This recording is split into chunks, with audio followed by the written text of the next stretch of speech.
3টা বাজে তার লগে বাইরেলা ছেলে, এই ছেলেরা, আরে একটা ছেলে হইলে একটা ছেলে বুঝো, তুমি যদি মার সন্তান হও, তুমি যদি মুসলমানের ঘরে জন্ম নিয়ে থাকো, তোমার বাবা মুসলমান, তোমার মা মুসলমান, একটা ছেলে আমার কথা শোনো, একজন 3টা বাজে বাইরেলাই ফোলাডির লগে রাতের 10টা পর্যন্ত আড্ডা দিলা, 7 ঘন্টা, একটা ছেলে তোমার একবার বললো না যে দোস্ত আসরের নামাজ পড়তি না, মাগরিবের নামাজ পড়তি না, এশার নামাজ পড়তি না?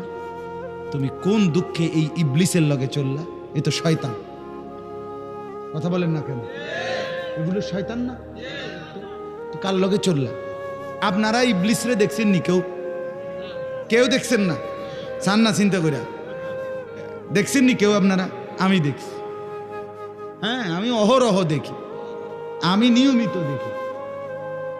আপনারা ইবলিস দেখেন নাই? আমি অনেক দেখছি। কোরআনে আল্লাহ বলছে ইবলিস ইন্নাশ শাইতান, মানুষের প্রকাশ্য শত্রু, আদুব্বুম মুবিন। যে কোনো হুজুরে জিজ্ঞাসা হবে, কোরআনে আল্লাহ বারবার বলছে শয়তান কি শত্রু? প্রকাশ্য শত্রু। কি শত্রু কর না? তাহলে আল্লাহ বলতেছে শয়তান প্রকাশ্য শত্রু, তো আপনি দেখতেন না কেন? না দেখলে তো আপনি গোপনে কইলে, গোপন শত্রু কইতে হইলে।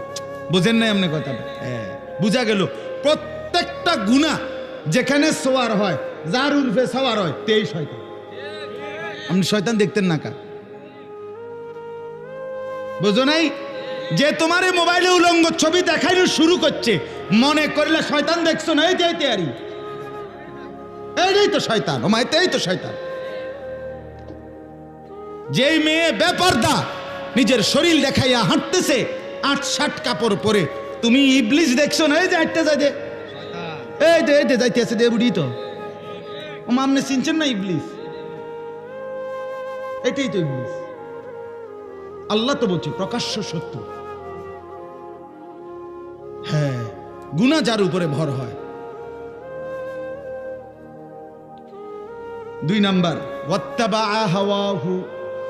আল্লাহ বলে বন্ধু, জীবনটা যার মনের ইচ্ছা মতো চালায়, কোরআন কোথায়, সুন্নাহ কোথায়, আল্লাহ কোথায়, ইসলাম কোথায়, আল্লাহর হুকুম কই, রসুলের সুন্নাত কই, কিচ্ছুর কোনো খবর নাই, তার মনে যা চায় সেভাবেই চলে।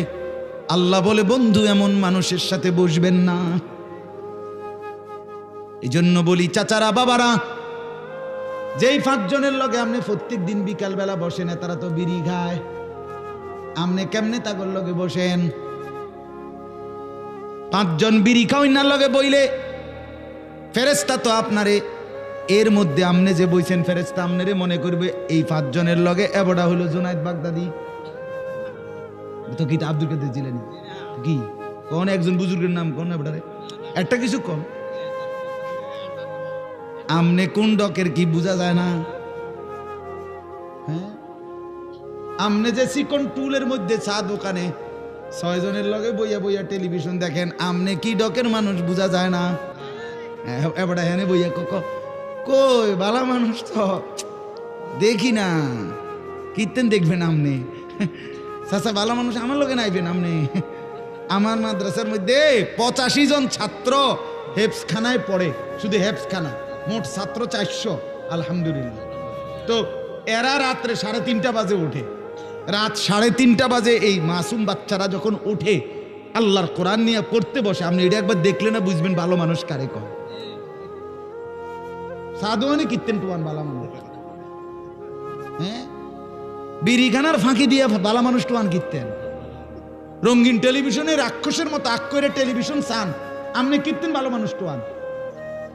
আপনি কোথায় পা? ভালো মানুষ তো চা দোকানে থাকে না, ভালো মানুষ তো টেলিভিশনের আড্ডায় থাকে না, ভালো মানুষ তো বিড়ির আড্ডায় থাকে না। ভালো মানুষ যদি খোদার কসম না থাকতো, আল্লাহর জমিন চাঁদ উঠত না, সূর্য উঠত না। নেককারের জন্য আল্লাহ দুনিয়া সাজাইছে। সিটার বাটফার, বেঈমান, নাফরমান নেককারের উসিলা খাইয়া যায়। আরে বেটা, হাদিস এটা। রাসূলুল্লাহ সাল্লাল্লাহু আলাইহি ওয়াসাল্লামের জামানায় 2 জন সাহাবী আর 2 ভাই, আমি নিজে এই হাদিস পড়াইছি। 2 ভাই, আপন 2 ভাই, একজন কামাই রোজগারি করে, আরেকজন নবীর কাছে হাদিস শিখে, সারাক্ষণ নবীজির কাছে ইলম শিখে আর কি।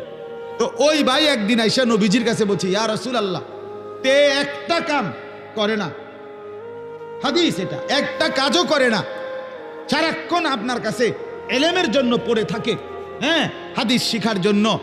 আমি একলা, কষ্ট হয় আমার। আল্লাহর নবী সাল্লাল্লাহু আলাইহি সাল্লাম বলছেন, লাআল্লাকা তুরজাকু বিহি।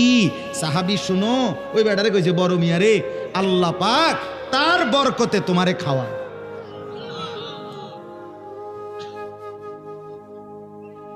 কার বরকতে? তালেবে ইলমের বরকতে, তালেবে ইলমের বরকতে।